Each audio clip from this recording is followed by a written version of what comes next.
समझ गए जी। अच्छा, इसके जो निचले पॉइंट है ना, पॉइंट नंबर 6, इसमें कोई बात करता है कि आंसर नेगेटिव है तो आपने उसकी रीज़न भी देनी है, ठीक है, फैक्चुअल पोजीशन देनी। मैं ये नहीं पढ़ा रहा आपको, ठीक है। अभी आप पढ़ गए हैं अभी पीछे कि अगर किसी चीज़ का आंसर नेगेटिव है तो आपने रॉन्ग रीज़न देनी है। अच्छा, उसका निचला पॉइंट क्या है? वही कि अगर ऑडिटर अपनी रिपोर्ट में किसी जगह रेफरेंस देता है तो वो भी उसका इंटीग्रल पार्ट बन जाएगा। पढ़ लिया ना हमने ये भी, मैं स्किप कर रहा हूँ इसे। अगला पॉइंट नंबर 7 है, रोमन इंग्लिश मुझे 7, पॉइंट नंबर 7 हमने ओपिनियन क्या देना था कि अपने पॉइंट डी पे आए, डी पॉइंट पे, ज़कात डिडक्टेबल अंडर ज़कात एंड विशेष ऑर्डिनेंस हैज़ बीन डिडक्टेड। ये तो जनरल स्टैंडर्ड ने कहा है ना कि आपने ये बात लिखनी है कि ज़कात हैज़ बीन। अच्छा, अगर कोई ऐसा सिनेरियो हो जहाँ पे ज़कात डिडक्टेबल हो ही ना, ज़कात डिडक्टेबल होगी जो डिडक्ट करेंगे, ऐसे ही है ना। अच्छा, अगर किसी सिनेरियो में ज़कात डिडक्टेबल है ही नहीं, मिसाल के तौर पे ज़कात कब काटता कंपनी कहती है मैं ज़कात जहाँ डिडक्टेबल ही काट ली, कंपनी कहाँ ज़कात काटती है? पढ़ा हुआ आपने, मैंने पढ़ाया हुआ।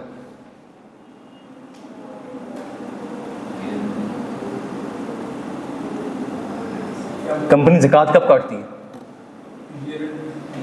ईयर पे जब अकाउंट्स में आ रहे थे तो उसमें जमा करवा ईयर पे काटते हैं ज़कात। खड़े हैं सारे, खड़े हैं, पूरी क्लास खड़ी है, याद रहेगा इंशाल्लाह। नेक्स्ट टाइम मैंने हाथ ऊपर करवा देने खड़ा करके, और नेक्स्ट टाइम मैंने कुर्सी में खड़ा करना सबको। ज़कात सुन लें, ज़कात कंपनी काटती है जब डिविडेंड देती है। डिविडेंड कहाँ से आ गया?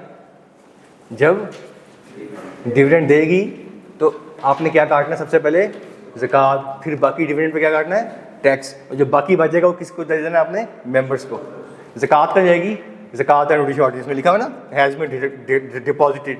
और टैक्स कहाँ जाएगा? एफबीआर के पास। 100 रुपये डिविडेंड दिया आपने, एज्यूम कर रहा हूँ 15 रुपये ज़कात कटेगी इसमें से, या 10 रुपये ज़कात कटेगी और 15% डिविडेंड है, वो डिविडेंड कट गया, टैक्स कट गया। टैक्स एफबीआर को, ज़कात एंड ऑडिट वाले को, और बाकी पैसे किसको? मेंबर को। बैठ जाए, पढ़ा हुआ था ये तो है। कंपनी ने ज़कात काटनी है, ज़कात कब डिटेक्टेबल होगी? एक एग्जांपल उसकी है जब कंपनी डिविडेंड देगी। अच्छा, अगर किसी साल कंपनी डिविडेंड नहीं दिया, उस साल क्या होगा? उस साल क्या होगा? ज़कात डिटेक्टेबल नहीं होगी, ज़कात डिटेक्टेबल है ही नहीं। ऐसी है ना, एज्यूम करते हैं 2024 को ऑडिट कर रहे हैं, डिविडेंड नहीं दिया 2024 में, तो ज़कात डिटेक्टेबल नहीं है। बोले यार, ऐसे ही है। आप रिपोर्ट दे रहे हैं ज़कात हैज़ बीन डिडक्टेड, ये तो गलत नहीं हो गया?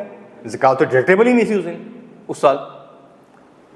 तो अगर किसी साल में, ये पेपर में क्वेश्चन आया हुआ 3 नंबर का, अगर किसी साल ज़कात डिडक्टेबल नहीं थी तो आपने फिर ये डी वाली लाइन नहीं लिखनी, इसको रिप्लेस कर देना है पॉइंट नंबर 7 वाली लाइन पे। वेयर नो ज़कात वाज इज डिडक्टेबल या वाज डिडक्टेबल, तो क्या करना है? सब्सटीट्यूट करते हैं इस लाइन को, पॉइंट डी को क्या करें? क्या लिखे? नो ज़कात was deductible at source under ज़कात एंड विशेष ऑर्डिनेंस 1918। याद रहेगा, पक्की बात है, कोई कंफ्यूजन?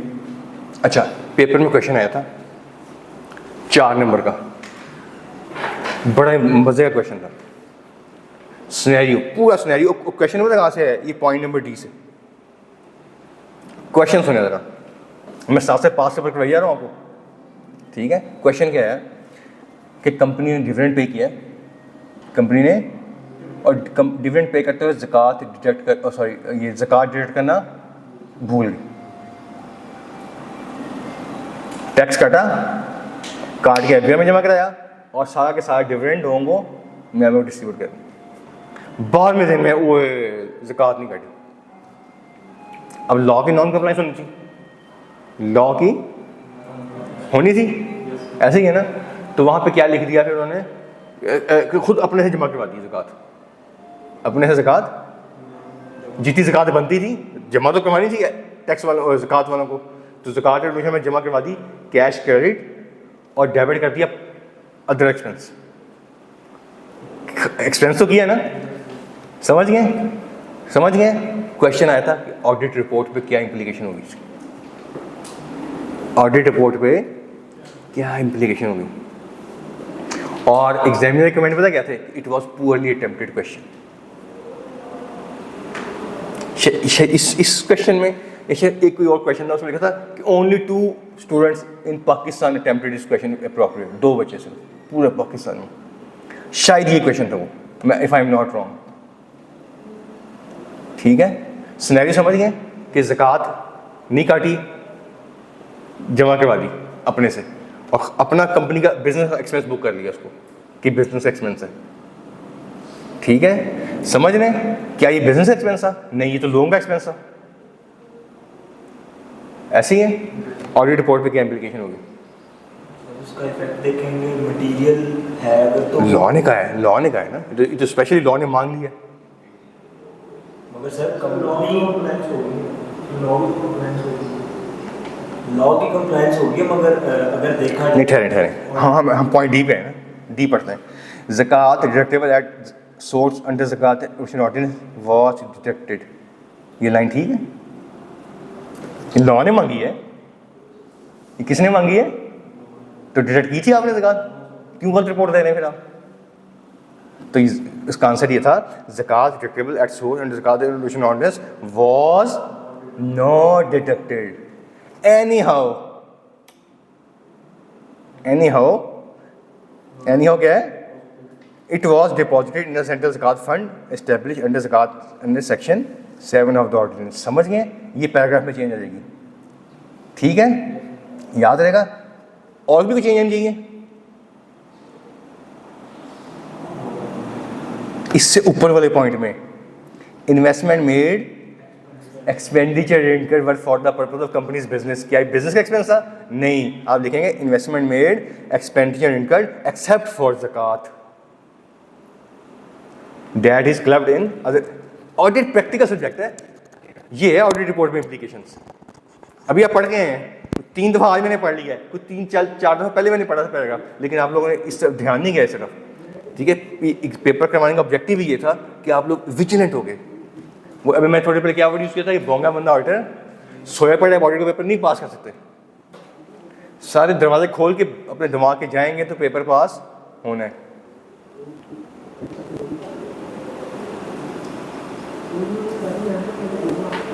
ठीक है, लॉजिकल बात है ना कि आप रिपोर्ट दे रहे हैं ऊपर वाले पॉइंट सी में कि जनाब expenditure incurred were for the companies business, तो ये कंपनी बिजनेस एक्सपेंस तो नहीं है, तो लिखें investment made expenditure incurred and gratification for the company business except, company ने एक्सपेंस किया है अदर एक्सपेंस जो कि बिजनेस के लिए नहीं था, उसकी अमाउंट इतनी है। Got it?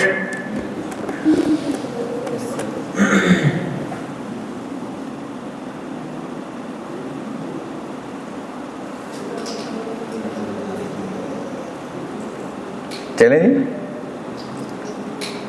कायम है सब लोग?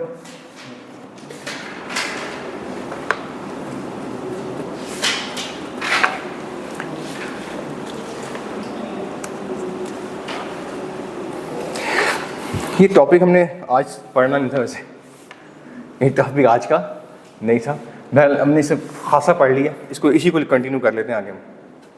ठीक है, 6.2 पे आ जाएं। एडिशनल इंफॉर्मेशन, एडिशनल इंफॉर्मेशन, इसको समझना चाहिए। एडिशनल इंफॉर्मेशन को उसने लिखा हुआ है, उसने वर्ड यूज किया द कमीशन में बाय जनरल स्पेशल ऑर्डर, लिखा हुआ है ना। कमीशन का मतलब क्या है? SECP सिक्योरिटीज एंड एक्सचेंज के पास पावर है कि वह जनरल ऑर्डर देके सारी कंपनीज को या ऑडिटर्स को, या किसी स्पेसिफिक, क्योंकि पाकिस्तान स्टील मिल ये करेगी, या पाकिस्तान स्टील मिल का ऑडिटर ये रिपोर्ट देगा, या फर्टिलाइजर के ऑडिटर ये रिपोर्ट देंगे, तो ठीक है, समझ गए? वो क्या कह सकता है? कहता है कि जो कि ऑडिट, इनकी जो ऑडिट रिपोर्ट है ना, जनरली सबकी या स्पेसिफिकली किसी इंडस्ट्री की, उसमें सर्टेन एडिशनल मैटर ऐड करवा सकता है। SECP के पास पावर है। अगर उसने SECP ने से कोई जनरल या स्पेशल ऑर्डर दे दिया तो उसको ऑडिटर वो चीज़ इंक्लूड करेगा। आप ये नहीं कह सकते कि जो रिपोर्टिंग ऑब्लिगेशन में तो बात लिखी नहीं हुई, हम क्यों लिखें? नहीं, अब स्पेशल जनरल ऑर्डर आ गया तो आपको लिखना पड़ेगा। समझ गए? पढ़ें इस पॉइंट को पहले में। In the case of all companies generally or such class or description of companies as may be specified in the order, the auditor's report shall also include a statement of such additional matters as may be so specified. As may be specified। समझ गए इस point को? अच्छा, अगले point पे, अगले point से पहले ना एक चीज़ समझ लें ज़रा, बोर्ड पे आ जाए। कंपनीज एक्ट आया 2017 में, इसमें एक ना सेक्शन आया, गौर से भी बात समझनी है कि कंपनी क्या करेगी। कंपनी, आपने एनुअल रिपोर्ट देखी है ना, एनुअल रिपोर्ट जब मैं आपके सामने फाइनेंशियल स्टेटमेंट लेके आया था, याद है आप लोगों को? उसके दो पोर्शन थे, एक ऑडिटेड फाइनेंशियल स्टेटमेंट, एक अदर इन्फॉर्मेशन। अदर इन्फॉर्मेशन में काफ़ी चीज़ें आ रही थी, याद है आप लोगों को? तो स्टैंडर्ड ने ये कहा, सॉरी आपके सेक्शन ने, सेक्शन 246 शायद, कि कंपनी क्या करेगी, एनुअल रिपोर्ट के अंदर एक स्टेटमेंट देगी। क्या देगी? उसका नाम होगा statement of compliance. Statement of compliance, ठीक है। उसमें कंप्लायंस क्या होगी कि मैंने कंपनी एक्ट की फलानी फलानी फलानी फलानी सेक्शन की रिक्वायरमेंट्स को फुलफिल कर लिया। एक स्टेटमेंट ऑफ कंप्लायंस देगी लोगों को बताने के लिए। ठीक हो गया? क्लियर है? चलें आगे। अच्छा, ऑडिटर क्या करेगा? इस स्टेटमेंट के ऊपर क्या देगा? क्या देगा? ये स्टेटमेंट कौन देगी? मैनेजमेंट। ऑडिटर क्या देगा इस पे? क्या देगा जी? Review report. आज क्या डेट है? 19 कि 20? 20 जुलाई तक, आज के दिन में 5-6 साल गुजर चुके हैं, ना ये स्टेटमेंट का फॉर्मेट आया और ना इसके रिव्यू का फॉर्मेट आया। इस सेक्शन अवेलेबल है लेकिन प्रैक्टिकली एप्लीकेबल नहीं आज के दिन। कल को आ जाए तो मैं जिम्मेदारी में आज तक की जिम्मेदारी ले रहा हूँ। ठीक है? समझ गए? क्यों नहीं आया समझे इसको? इसको ना ICAP ने चैलेंज किया हुआ। ICAP कहता है यार ये स्टेटमेंट कंप्लायंस हुई कि नहीं, ये मेरा काम थोड़ी है, ये तो जज का काम है, ये तो रेगुलर SCCB का काम है। SCCB देखे, SCCB क्या कर रहा है बैठा? अगर ये स्टेटमेंट कंप्लायंस हमने देखनी है तो ये बंद कर दें SCCB को। हम अपनी जिम्मेदारी हम पे को डाल रहे हैं। तो अभी तक ये ना इंटरनली ये इसके खिलाफ एक चल रहा है, एक सीन चल रहा है एक ना, ठीक है। SCCB को ICAP की कोई हेल्प इसमें नहीं मिल रही, हम ये जिम्मेदारी नहीं ले रहे। हम क्यों नहीं यार? तो देखें ना, नवाज शरीफ चोर है नहीं, किसने डिसाइड करना है? मैंने करना है, अवाम ने, जज ने करना है। उसकी जिम्मेदारी हम पे को डाल रहे हैं भाई। कंपनी ने कंप्लायंस की कि नहीं की? SCCB देखो बेटा क्या कर रहा है, किसी की तनख्वाह ले रहे हैं, ठीक है। तो हमारे शोल्डर पे रिस्पॉन्सिबिलिटी ना डालें। लीगल मैटर्स है ना, हम तो लॉयर्स नहीं हैं। कंप्लायंस हुई कि नहीं हुई तो it is a matter of law, तो कोई लॉयर डिफाइन करे, हम पे क्यों डाल रहे हैं जिम्मेदारी? तो ये लॉ सेक्शन एक्ट में है लेकिन प्रैक्टिकल नहीं है आज तक की डेट में। कल को आ जाए तो फिर देखेंगे। मैं आज तक की गारंटी, आज तक इन्फॉर्मेशन दे रहा हूँ और ये नहीं आएगा जल्दी। अलीजन थी पिछली क्लास में, शायद आप पिछली क्लास में हमने यही बात की थी कि पिछले 6 महीने में भी नहीं आया हुआ था, आज भी नहीं। ठीक है? समझ गए? अब पढ़ें इस लाइन को। The statement of compliance shall be reviewed by the auditor, who shall issue a review report with the members on the format specified by the On the format specified by the, इस format आज तक की date में नहीं आया हुआ। समझ गए? क्लियर है जी? चलें आगे, बोलें यार, बोलने के लिए चलें। अच्छा, आगे है auditors access to the books of accounts. ठीक है, ऑडिटर की बुक्स ऑफ अकाउंट एक्सेस होनी चाहिए, हमने पढ़ लिया हुआ है। कहाँ पढ़ा है पहले? ये rights and duties of the auditor, chapter number 2 में। ठीक है, जल्दी से क्विक रिव्यू करें इसे। Auditor has right of access at all time को अंडरलाइन कर लें। पेपर में क्वेश्चन आया हुआ था कि आप ऑडिट करने गए हैं, आपने उससे बाद में कोई इन्फॉर्मेशन मांगी, ऑडिट कराए, वो कहता है पहले सोए पड़े थे, पहले क्यों नहीं मांगा मुझसे आपने? तो उसको अप्रोप्रिएट आंसर करें। तो आंसर क्या है कि भजन में एट ऑल टाइम मांग सकता हूँ आपसे। ठीक है, समझ गए? समझ एग्जैक्ट क्लियर है? जैसे पॉइंट नंबर 2 में मैं पहले एग्जांपल देता हूँ। पॉइंट नंबर 2 बात करता है ब्रांच अकाउंटिंग की, जहाँ पे आपकी बहुत सी ब्रांचेज हैं। तो अब क्या उन ब्रांचेस का रिकॉर्ड सारा उठा के हेड ऑफिस में जहाँ पे ऑडिट हो रहा है? नहीं। तो इस केस में क्या होना चाहिए? ऑडिटर को एक्सेस होनी चाहिए उन एक्सट्रैक्ट्स की जो वो हेड ऑफिस को भिजवाते हैं डेली या वीकली या मंथली बेसिस पे, उस तक एक्सेस होनी चाहिए। अदरवाइज क्या होगा, जैसे मैं आपको एग्जांपल देता हूँ ना, अब केयर फार्मेसी की 33 ब्रांचेज हैं या इतिहाद टेक्सटाइल की 83 ब्रांचेज हैं, 84। अब 84 ब्रांचेज से रिकॉर्ड मंगवा लें, वो तो हर ब्रांच से कंटेनर आ रहा है रिकॉर्ड का, वो तो समझ गए, तो मैनेज नहीं किया जा सकेगा। तो हेड ऑफिस जाएँ, वहाँ पे आपके पास एक्सेस है हर इन्फॉर्मेशन की। हाँ, जहाँ तक ब्रांच का ताल्लुक है तो उनके एब्स्ट्रैक्ट्स पे आपका एक्सेस होनी चाहिए, याद रहेगा। अब पढ़े point 2। Access to such copies of an extract form, the book, copies of an extract form extracts from, from, sorry, ठीक है, and books of account for the branch, ठीक है। आगे to require any of the following persons to provide इन लोगों से आप information मांग सकते हैं। इन लोगों से आप इंफॉर्मेशन, हमने पढ़ा हुआ है पीछे के कि अगर ये इंफॉर्मेशन पर आगे पढ़ेंगे नेक्स्ट पेज पे, शायद ये पेनल्टी 6.3 पे आ रही है। इन लोगों से आप इंफॉर्मेशन मांग सकते हैं, ठीक है। हमने पढ़ा अनरिस्ट्रिक्टेड एक्सेस, उसी के कनेक्शन में आगे चल रहे हैं। किस किस से मांग सकते हैं जी? any director, officer or employee of the company, director, officer और employee, any person holding the or accountable for any of the company's books, ठीक है। account, या कोई डायरेक्टर नहीं है, एम्प्लॉई भी नहीं है, लेकिन कोई और अथॉरिटी है, कोई और बॉडी है, कोई और ऑर्गेनाइजेशन है जिसके पास आपकी बुक्स अकाउंट हो सकती हैं। जैसे मैं आपको एग्जांपल देता हूँ, मेरे पास एक बुक कीपिंग चल रही है दुबई की कंपनी की, और दुबई की ना कार रेंटल्स की कंपनी है, उसकी बुकिंग भी कैनाल रोड पे हो रही है, ठीक है। एज्यूम करें वो पाकिस्तानी कंपनी है ए कंपनी लिमिटेड, उसकी बुक्स कौन मेंटेन कर रहा है? याकूब एंड कंपनी। अब ये जो लॉ है ना, सेक्शन 248, ये कहता है कि याकूब एंड कंपनी से भी ऑडिटर मांग सकते हैं इन्फॉर्मेशन कि आपके पास इन्फॉर्मेशन है इसकी, बताइए मुझे, ठीक है। एक स्टैंडर्ड है, उसे कहते हैं सर्विस ऑर्गेनाइजेशन। सर्विस आपके कोर्स में नहीं है, आपके कोर्स में आप ऑडिट करने गए हैं उस कार रेंटल कंपनी का, वो कहते हैं मेरे पास रिकॉर्ड ही नहीं है, मेरा रिकॉर्ड तो फैसला हुआ याकूब एंड कंपनी मेंटेन कर रही है। अब याकूब एंड कंपनी क्या बन गई? Service organisation. तो सर्विस ऑर्गेनाइजेशन कैसे आपने डील करना है, कैसे आपने कम्युनिकेट करना है, उस पर पूरा एक स्टैंडर्ड है, वो आपके कोर्स में नहीं है, फाइनल कोर्स में आगे पढ़ेंगे इंशाल्लाह।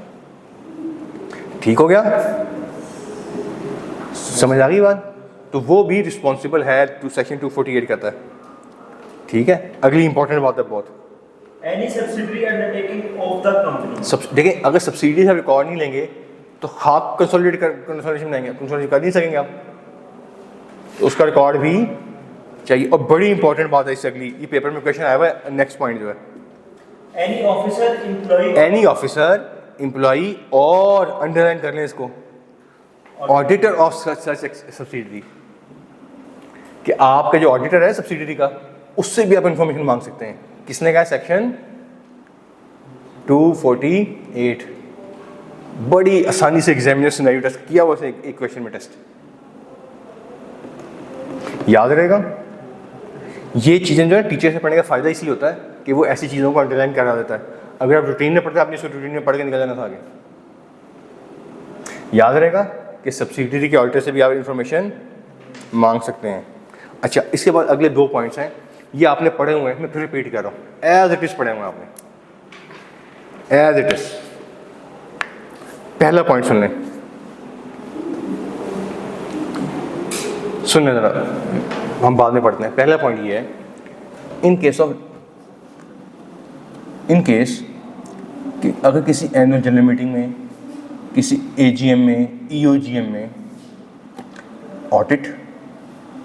ऑडिटर या फाइनेंशियल स्टेटमेंट से रिलेटेड कोई मैटर डिस्कस होना है, मैं रिपीट कर रहा हूँ, किसी मीटिंग में ऑडिटर या फाइनेंशियल स्टेटमेंट से रिलेटेड कोई मैटर डिस्कस होना है, तो ऑडिटर का राइट है कि उसको भी उस मीटिंग का नोटिस चाहिए, मिले, उसका क्या है? राइट। तो किसने दिया है? 248 9 सेक्शन क्लॉज 8 ने 249.8 लिखा हुआ ना, याद रहेगा। उसका क्या है, auditor of the company shall be entitled to attend, ठीक है, याद रहेगा, कर लेंगे इसे। अच्छा, इससे निचला पॉइंट ये भी खुद पढ़ लिएगा, मैं नहीं पढ़ाऊंगा, टाइम नहीं वेस्ट करूंगा इस पर। अगला पॉइंट सुन लेना गौर से, सुन लें। लॉ ये कहता है कि इन केस ऑफ अनलिस्टेड कंपनी तो आपका राइट है कि आपको नोटिस मिले, ठीक है, लेकिन in case of listed company आपका राइट ऑफ नोटिस नहीं है, आपकी रिस्पॉन्सिबिलिटी है कि यू योरसेल्फ इन पर्सन और your duly authorised representative will attend the general meeting. Attend करना आपकी क्या बन गई अब, रिस्पॉन्सिबिलिटी। सेकंड पॉइंट पढ़ें, provided in case of listed company the auditor or the person authorized by him in writing shall be present in the general meeting। याद रहेगा, दोनों पॉइंट्स क्लियर हो गए। नेक्स्ट पेज पे आ जाएं। अच्छा, नेक्स्ट वाला जो है ना, ये भी आपने पढ़ा हुआ, मैं आपको यहीं पे लेके आया था एग्जैक्टली, और यहाँ हमने एज इट इज पढ़ा था इस चीज़ को।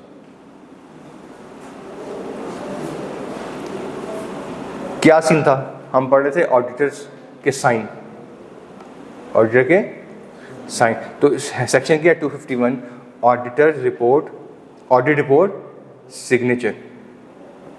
3 बातें करता है, तीनों बहुत इंपॉर्टेंट है। 3 बातें हैं, तीनों की तीनों क्या है जी, इंपॉर्टेंट है। क्या कहते हैं पहले पॉइंट में, The auditor's report must state the name of the auditor, must state the name of the auditor. आपने ऑडिटर क्या लिखना है, ये ऑडिट फर्म की बात नहीं हो रही, किसकी बात हो रही है, ऑडिट पार्टनर की। इंगेजमेंट पार्टनर का क्या आएगा,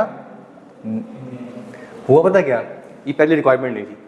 एक पार्टनरशिप फर्म है, जैसे फर्गूसन है फॉर एग्जांपल, बाई चांस वही नाम देने में आ गया, उसके 25 पार्टनर्स हैं, just for some sub partner हैं उसके। एक ऑडिट रिपोर्ट साइन कर दी ए फर्गूसन ने, पार्टनर मैं हूँ, कोई रिपोर्ट मसला कि मैं को इन्होंने की थी, ये कहीं उन्होंने की थी, वो कहीं उन्होंने की थी, कोई जिम्मेदारी, ठीक है। अब क्या आएगा एंगेजमेंट पार्टनर का, अब वो अकेला रिस्पॉन्सिबल है, उसको in order to held him और हर रिस्पॉन्सिबल, लॉ क्या कहता है, name of the engagement partner, ठीक है, एंड बी साइंड, और वही उसको साइन करेगा, एंड बी डेटेड, डेट करेगा, और and indicate the place at which it is, और जगह, प्लेस लिखनी है, प्लेस जिस जगह बैठ के रिपोर्ट साइन हो रही है।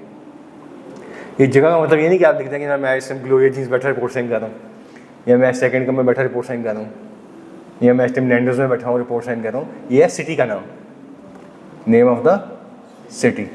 आप बताएंगे मैं फैसलाबाद में कर रहा हूँ, लाहौर में कर रहा हूँ, कराची में कर रहा हूँ, हैदराबाद में कर रहा हूँ, गुजरात में कर रहा हूँ, ठीक है, याद रहेगा। 4 बातें आ गई, नेम, साइन, डेट और प्लेस। नेम, साइन, डेट और प्लेस, याद रहेगा, पक्की बात है। नेक्स्ट लाइन पढ़िए। Where the auditor is an individual, अगर इंडिविजुअल फॉर्म है तो वो sign by him, sign by him, और अगर पार्टनरशिप फर्म है तो must be sign by the firm with the name of the engagement partner. इसको समझ लेना जरा। जैसे एज्यूम कर रहा हूँ मैं, याकूब एंड कंपनी इंडिविजुअल है, ठीक है, याकूब एंड कंपनी एज्यूम कर रहा हूँ। अब जो पार्टनरशिप फर्म है ना, अगर वो इंडिविजुअल हो तो क्या करेगी, पूरी रिपोर्ट बनाई, ठीक है, इंडिविजुअल है याकूब एंड कंपनी, याद रखना आपने। यहाँ लिखा होगा name of the engagement partner is Mohammad Yakub, मेरे फादर का नाम आ गया। अगला क्या होना है, साइन कौन करेगा, साइन पॉइंट नंबर 2 क्या कहता है, must be sign by him और हर। यहाँ साइन होंगे मोहम्मद याकूब के, और डेट और प्लेस, समझ गए, याद रहेगा, बोलें यार। अच्छा, अब ये इसकी जगह आ गई यूसुफ आदिल, एज्यूम कर लो वो पार्टनरशिप फर्म है, ठीक है। अब एंगेजमेंट पार्टनर का नाम क्या आ गया, Hamid Masood, engagement partner is. Second point क्या कहता है, the report must be signed by the partnership firm. यहाँ पे साइन किसके आएंगे, यहाँ किसके आए थे, इंडिविजुअल के, यहाँ किसके आएंगे, मोहम्मद, यूसुफ, आदिल, सलीम एंड कंपनी। 10 के 10 पार्टनर क्या साइन करते थे, फर्म के sign, must be sign by the firm, must be sign by the firm.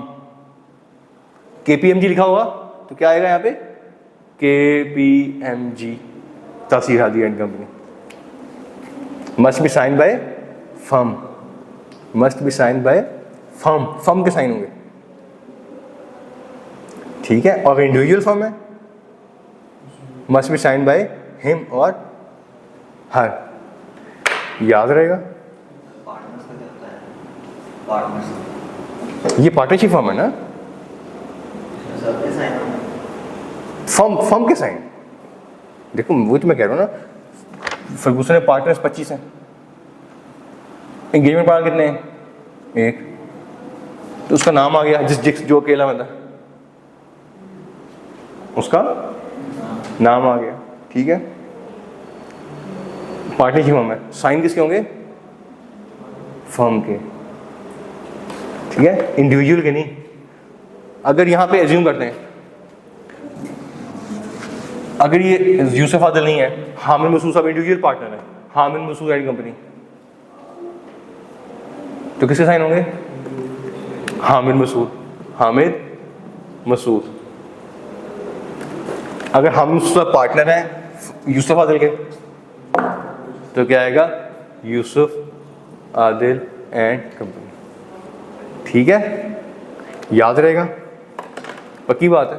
ये लॉ पढ़ा है हमने, सेक्शंस पढ़े हैं, इसको ऐसे ही लेके चलना है अपने, क्लियर हो गया। अच्छा 6.3 है पेनल्टीज, इससे कभी आज तक ज़िंदगी में क्वेश्चन नहीं आया, ठीक है, कि फजूल से एक है, इन्होंने लिखा हुआ इसको। अच्छा अब कहता है सेक्शन 246, 47, 48, 250 की अगर नॉन कंप्लायंस कंपनी करती है तो लेवल 3 की पेनल्टी है, जो कि 100 मिलियन से तक जा सकती है, ठीक है, और 5 lakh per day of if default continuous. मैं स्किप कर रहा हूँ, हम अपने काम की बात पढ़ते हैं। ऑडिटर्स डिफॉल्ट, अगर ऑडिटर ने डिफॉल्ट किया, अगर क्या किया है ऑडिटर ने, ये हम पे भी रिस्पॉन्सिबिलिटीज, हम पे भी ऑब्लिगेशन हैं, हम पे भी ऑब्लिगेशन कहाँ तक जाती है। अगर पैराग्राफ नंबर 2 पढ़े ना, तो सेकंड लाइन में लिखा हुआ इम्प्रिजनमेंट, कि आपकी भोंगी मारे और आप जेल में बैठे होंगे, इमरान खान के साथ पूरी जेल में, अडियाला जेल में, कैदी नंबर 803 बन गए, ठीक है। और नीचे देखें, और नीचे अमाउंट क्या है, डेट में एक्सटेंड टू 2 years, ठीक। और पेनल्टी क्या है, अप टू 1 million। ये कंपनीज एक्ट की पेनल्टी है, कंपनीज एक्ट की। ऐसी ऑडिट ओवरसाइट बोर्ड भी पेनल्टीज लगाता है, वो खासी लंबी चौड़ी पेनल्टीज हैं वो भी, ठीक है। पढ़ लेते हैं इसको, ये पढ़िएगा ऑडिटर्स डिफॉल्ट, इस auditors default, yes. If any auditor's report is or review report is made or any document of the company is signed or authenticated otherwise than in conformity with the requirements of section, ये जी हाँ पढ़े, is otherwise untrue. आपको पता है आपने report sign की है, वो क्या है, अनट्रू, जानबूझ के आप साइन कर रहे हैं रिपोर्ट, या वो क्या है, fails to bring the material fact, उसमें मटेरियल फैक्ट नहीं आ रहे उसमें, ठीक है, समझ गए ना। अब जानबूझ के अपने आप को इंगेज कर रहे हैं ऑडिट रिपोर्ट में या किसी सर्टिफिकेट में या किसी रिव्यू रिपोर्ट में, ऐसे ही है ना। तो क्या कहता है, आगे बढ़े। or matter to which it purports to relate the auditor concerned and the person if any other than the auditor who signs the report or signs or authenticates the documents and in case, ठीक है, जानबूझ के वाले document sign करते हैं तो level 2 की penalty है, ठीक है, जो कि अप टू ₹5 लाख या ₹1000 per day if default continuous. जानबूझ के आपकी गलत रिपोर्ट साइन करते हैं, ये किसी स्टेटमेंट का पार्ट बनते हैं जो पता है अनट्रू, अनफेयर है, गलत है, ठीक नहीं है, समझ गए।